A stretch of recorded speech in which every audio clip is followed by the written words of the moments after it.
Forgotten Soldier, Sajer, Chapter 6, Section 4. Belgorod.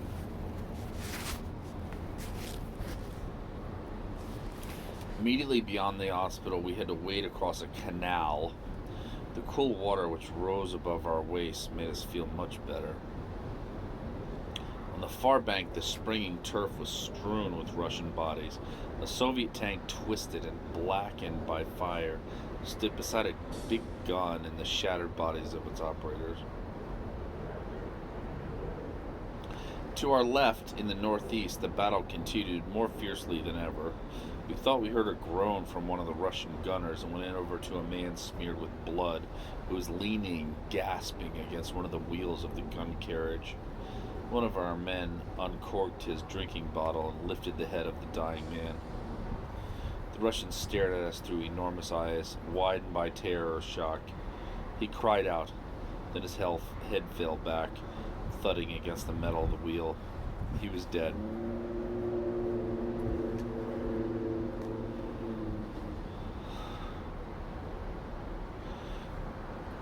The two grenadiers who had joined us were sent somewhere else, while our 8th group was completed by a new pair of strays. Unfortunately, the Stabsfeldwebel, whom I've mentioned before, and who had only one day of life, was made the leader of our group. We were swiftly attached to an armored section which transported us on the back of their machines to the edge of an enormous plateau, which seems to stretch into infinity. We jumped off the backs of the moving panzers to join a group of soldiers lying flat at the bottom of a shallow trench. Already several 50mm rounds fired directly at us by enemy artillery had brought it home to us that we were in the front line. The tanks turned back and vanished under the trees some 50 yards behind us. We plunged down beside the fellows who were already there, who seemed none too cheerful. The Russian fire followed the tanks and was lost in the brush. Our idiot Stabsfeldwebel was already feeling uneasy about the distractions of the neighborhood and was discussing them with the young lieutenant. Once again we were alone, 9 of us in a hole, facing the Soviet lines. The sun was directly above us.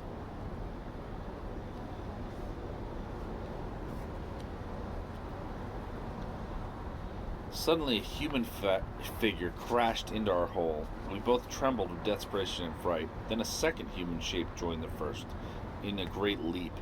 This time our huge eyes took in that these two were of our own men. One of the newcomers shouted to us through his frantic gasp for breath. "My whole company was wiped out. It's terrible."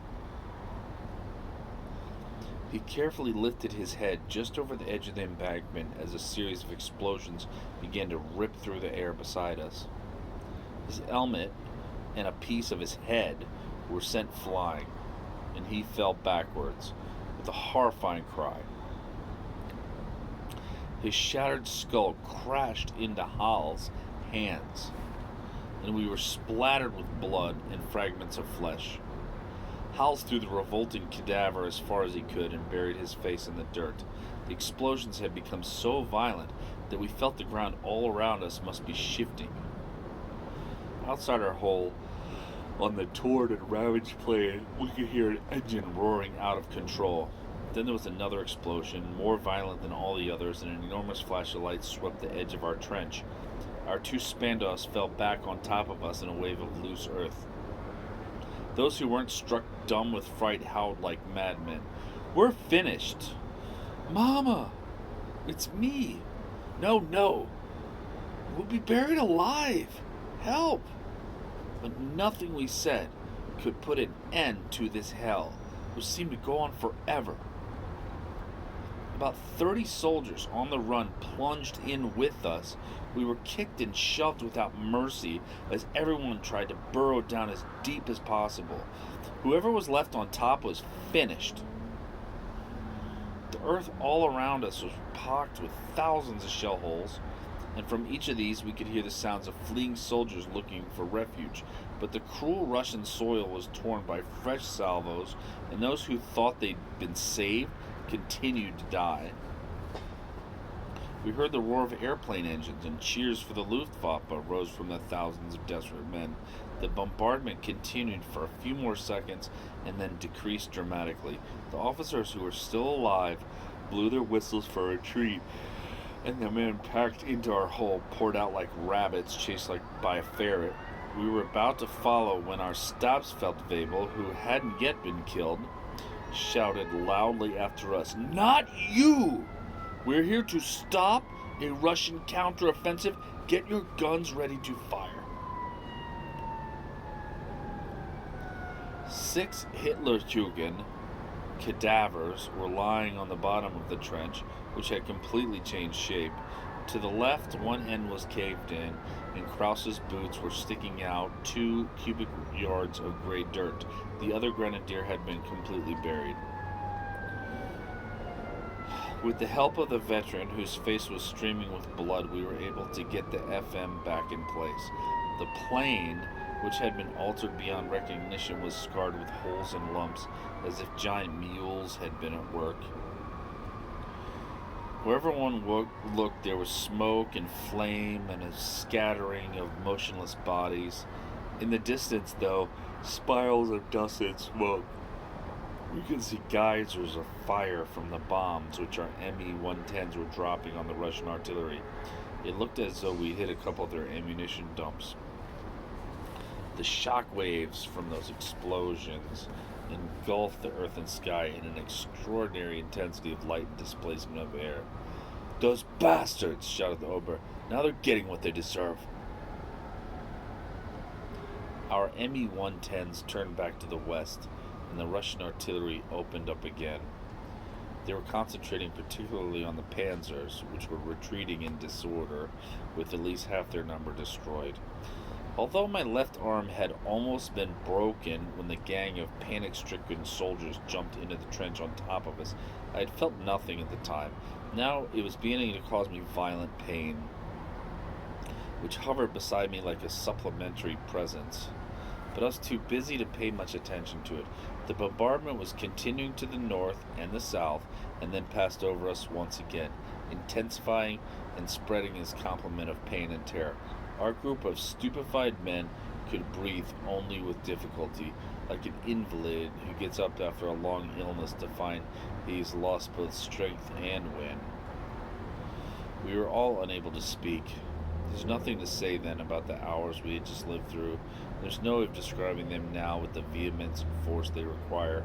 Nothing remains for those who had survived such an experience but a sense of uncontrollable imbalance, and a sharp, sordid anger which reaches across the ears, unblunted and undiminished, even for someone like me. Is attempting to translate it into words, although a precise and appropriate vocabulary remains elusive. Abandoned by a God in whom many of us believe, we lay prostrate and dazed in our demi-tomb. From time to time, one of us would look over the parapet to stare across the dusty plain into the east, from which death might bear down on us at any minute. We felt like lost souls who had forgotten that men are made for something else, that time exists, and hope, and sentiments other than anguish, that friendships can be more than ephemeral, that love can sometimes occur, and that the earth can be productive and used for something other than burying the dead. We were madmen, gesturing and moving without thought or hope. Our legs and arms were numbed by hours of crowding and shoving against neighbors, living or dead, who was taking up too much room. The Stabsfeldwebel repetitively, mechanically, that we must maintain our position, but each new series of explosions sent us plunging to the bottom of our hole. Night fell before we realized day had ended, and with darkness our terror returned. Lindbergh, whose nervous condition was alarming, had collapsed into a kind of stupor which for the moment made him oblivious of hell. The Sudeten was almost as badly affected. He had begun to tremble, like someone in a fit, and to vomit uncontrollably. Madness had invaded our group and was gaining ground rapidly. In a state of semi-delirium, I saw a giant whom I had known in another time as Howls leap to his machine gun and fire at the sky, which continued to pour down its rain of flame and metal. Also saw the Stabs, seized by a kind of dementia, beating the ground with his clenched fist, then deliberately turn on the surviving grenadier and pound him. The grenadier, who had seemed to be functioning normally until that moment, simply stared at the Stabs like someone in a trance, then burst into tears. I could hear the millions of echoes ringing through the ground with an almost infernal precision, and I felt that I was going to faint. I stood up, totally unaware of what I was doing, shouting curses and obscenities to the sky. I had reached the edge of abyss like all my companions, and like them, I was nearly finished. My rage burned like a straw fire, consuming my last reserves of strength. My head began to swim, and I fell forward against the edge of the trench. My mouth, which was wide open and filled with dirt, I began to vomit, and I knew I wouldn't be able to stop until I'd emptied myself completely. I waded through my vomit with my trembling hands stretched out in front of me, reaching out for the support of the crumbling parapet. A white flash, like an element of a nightmare, lit up the darkness which had enveloped us and kept me from losing consciousness. I slowly raised my eyes above the level of the trench wall to follow the Russian flare as it fell to the ground. During those moments, I felt strangely certain that I was at home, that none of my surroundings existed, and that the descending flare was really a falling star. I remained in my stupor for a long time while the explosions continued to compress my lungs. Some men stood in one position for hours, asleep on their feet with their eyes wide open. Finally, toward midnight, everything fell silent. However, no one moved. We all felt so weakened that movement was beyond the limit of possibility. Finally, the veteran was able to make us pay attention. "Don't go to sleep, boys. This is when Ivan will attack." The Stabs stared at him with troubled eyes. He stood up and leaned against the trench walls. A few minutes later, his head fell forward, and he was lost in paralytic sleep. The veteran continued to exhort us, but the 6 of us who were left received his pleas with a silence as absolute as the silence of our 8 corpses. Sleep was crushing us, as the guns had not quite managed to do. If the Russians had chosen that moment to attack, they would undoubtedly have saved a great many lives on their side. Our advanced interception positions were manned only by sleepers and dead men. Although there must have been more noise from the big guns and more flares, our ears picked up nothing for the next few hours. The Stabsfeldwebel was the first to wake. When he opened our eyes, he found him leaning over the Sudeten, who was sleeping beside him. The Sudeten had just cried out, which must have wakened the Stabs. We felt so ground down by exhaustion that every gesture made us grimace with pain. The sky once again was turning pink. We could already see the chaos scattered across the plain. Everything was calm and we couldn't hear a sound. We stared out at the enormous space surrounding us. The horizon was almost a perfect circle, losing its line only in the hedge of woods to the north and to the south. We got out some tins of food and tried to eat and talk a little. "That's right. You should build up your strength," joked the Stabs, who was living through his last moments. "I'd be surprised if this quiet lasted." "Maybe it will, though," someone said. "That show yesterday must have done in quite a few fellows. Might even get 2 or 3 days like this." "I doubt it," said the Stabs.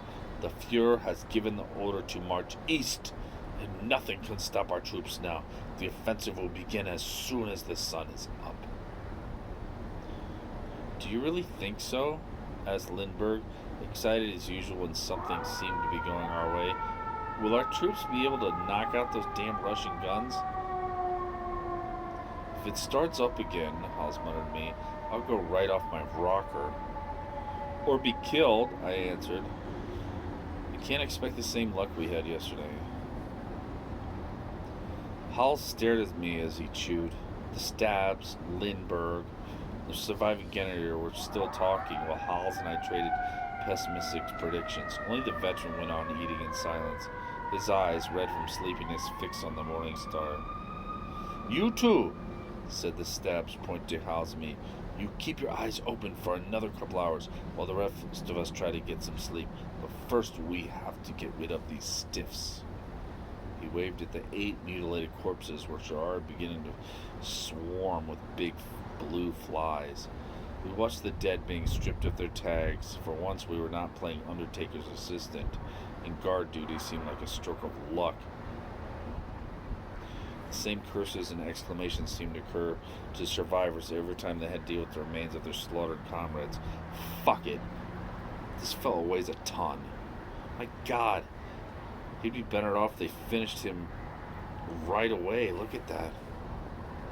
And then the metallic click as the identity tag slid off. He's swimming in shit. We looked away with indifference. Death had lost any dramatic importance for us. We were used to it. While the others were shifting the carry, and Hals and I continued to discuss our chances as a survivor. Hands and feet hurt more than other places, but aren't really serious. I wonder what happened to Olensheim.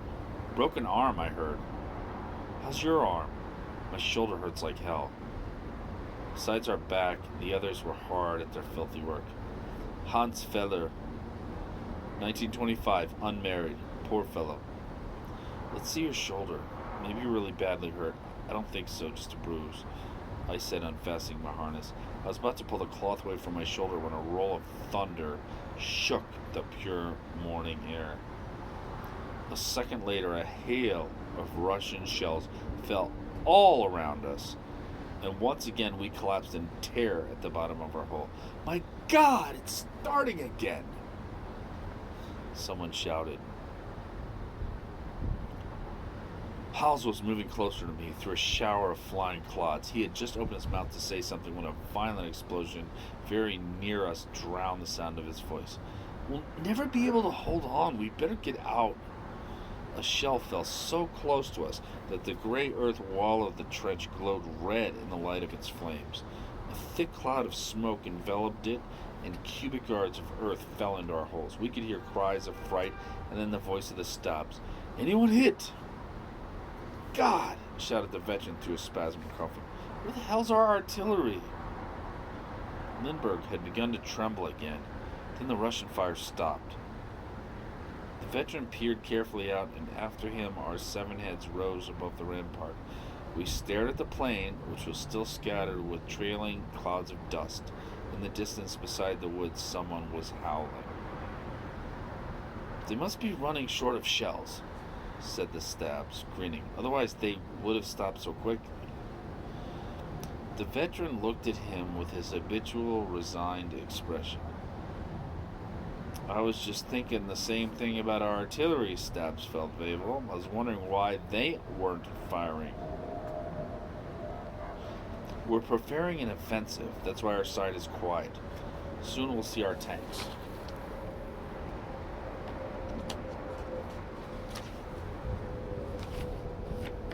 The veteran stared at the horizon. "I'm sure," the Stabs went on, "that our offensive will begin again any minute now." But we were watching the veteran. His eyes were growing wider and wider, and so was his mouth, which seemed to be ready to howl. The Stabs had shut up too. We all followed the direction of our gunner's eyes. In the remote distance, a thin black line stretched from one end of the horizon to the other, and was moving toward us like a wave rolling toward the shore. We stood watching for a moment. The line was dense and somehow unreal. Then the veteran shouted in a voice which paralyzed us with fear. "It's the Siberians! They're here! There must be at least 1,000,000 of them!" He gripped the butt of his FM, and a demented laugh burst through his clenched teeth. In the distance, a confused tumult of thousands of roaring voices swelled like a hurricane wind. Every man to his post, shouted the Stabs, whose eyes remained fixed as if hypnotized on the irresistible Soviet tide. We had all picked up our guns like automatons and braced our elbows against the parapet. Hals was trembling like a leaf, and Lindbergh, his number 2 man, seemed unable to handle the belt of the 7.7s. Get closer to me. Get closer or I'll kill you. Lindbergh's face was quivering as if he was about to burst into tears. The veteran wasn't shouting anymore. His gun was on the crook of his shoulder, his finger on the trigger, and his teeth were clenched tight enough to break. The Soviet war cry was growing continuously louder and more distinct. It was like a long shout, muffled by a great volume. We remained frozen by the danger, unable to judge its magnitude. Our stupor was too great. We were like paralyzed mice facing a snake. Then Lindbergh broke down. He began to cry and shout and left his post, throwing himself down on the trench floor. They'll kill us! They'll kill us! We'll all be killed! Get up! Shouted the Stabs. Get back to your post or I'll shoot you right now. He dragged him to his feet, but Lindbergh had gone as limp as a rag and was streaming with tears.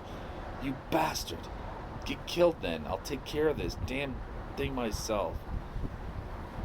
By now we could hear the Russian cries distinctly. A huge, continuous "Hurrah!"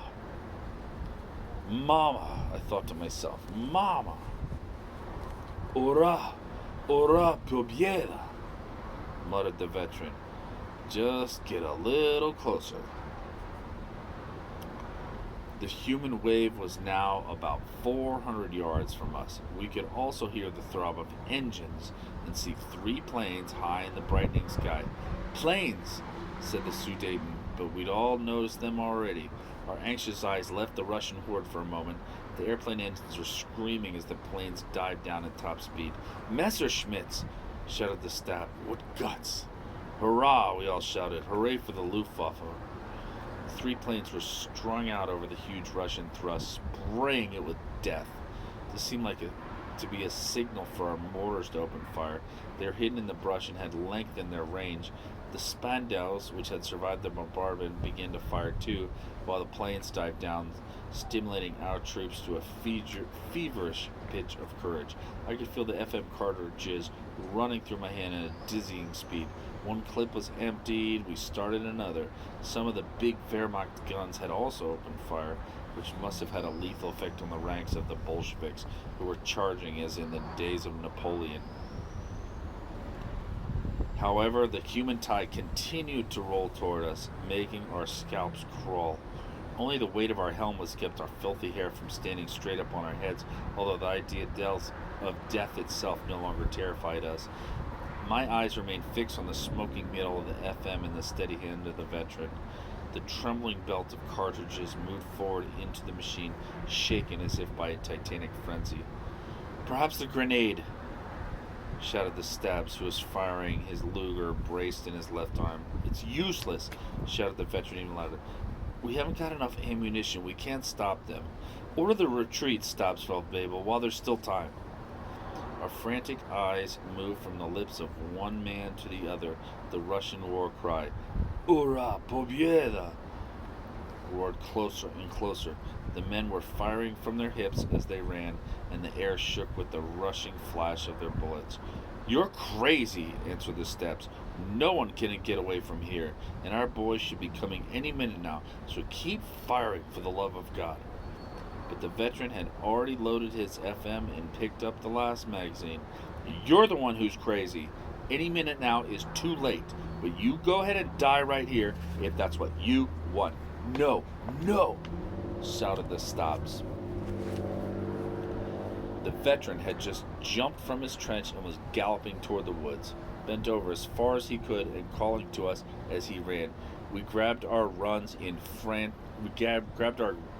in frantic haste. Run! Shouted the Sudeten. We all followed him. For a moment we were almost mad with terror, racing toward the shattered trees with our lungs on fire, while Russian bullets whistled through the air all around us. There were still 7 of us, which seemed astonishing.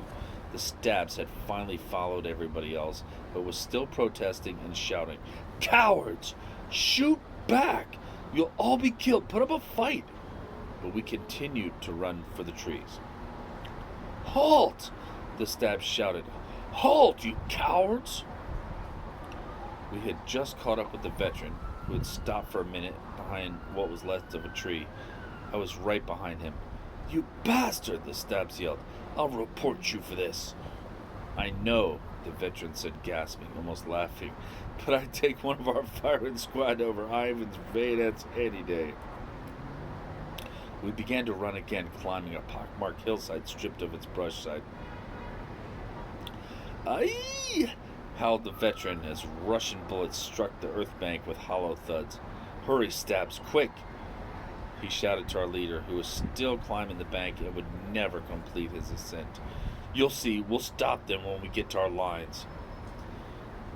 The veteran had barely finished speaking when our non-com suddenly cried out and stood up, flapping his arms in an almost comical way. Then he ran back down the little hill and collapsed, with his face pressed into the ground. Damn Stabs, said the veteran. I told him to hurry up. Stripped of a leader for the second time, our 8th group continued its flight through the brush, staggering under our load of weapons. Let's stop for a second. I can't breathe. Hulse had stopped to the ground and was trying to gain some control of his breath. Behind us we could hear guns popping and an occasional German projectile falling toward the east. As if that would stop Ivan, said the veteran. Hasn't anybody told them, for the love of God, keep moving, boys. This is no time to take it easy. Thank God you were there, Hulse said to the veteran. We'd all be dead by now. Damn right. Now beat it. We began to run again, despite the exhaustion which prevented us from grasping the critical importance of every step. 3 other Lancers joined us. You really scared us, one of them said. We thought you were Bolsheviks. We came to a small clearing, which we could see at a glance was not a natural glade, but the site of one of our munition dumps, which must have been hit the day before by a Russian shell. We found a few fragments of a pack, but everything else had been burned. A blackened corpse was still stangled in the branches of a fallen tree, some 4 yards above the ground. Suddenly, we were surrounded by a full company of soldiers ready to attack. A tall lieutenant ran up to meet us. Sergeant, he said without wasting a moment. Killed, answered the veteran, pulling himself approximately to attention. Damn, said the officer. Where have you come from? What company do you belong to?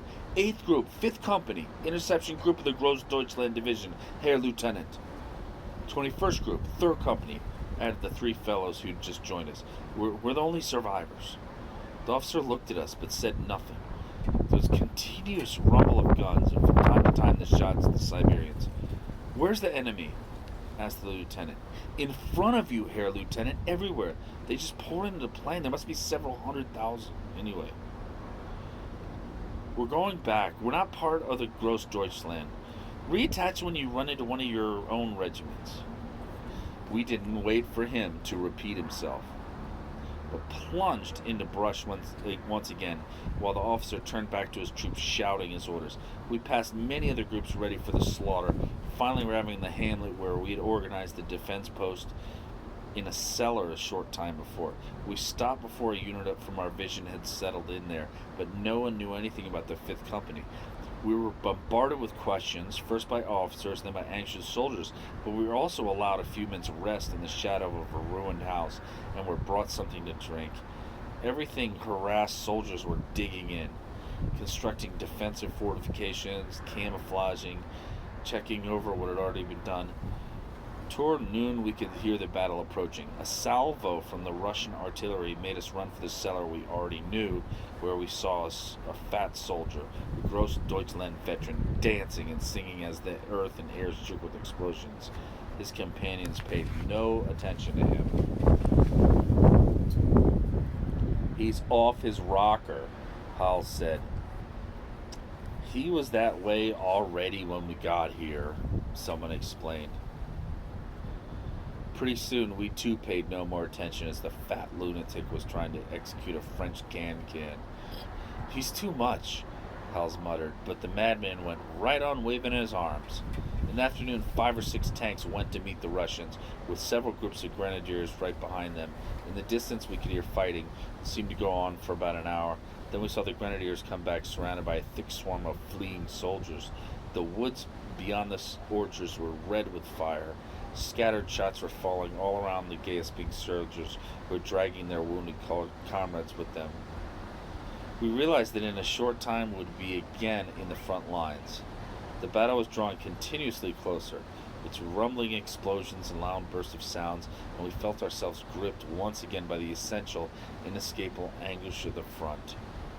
The counterattacks of the regiment whose positions we had crossed had been swamped, like our tanks, by the irresistible Soviet flood, for whom the most enormous losses seemed immaterial.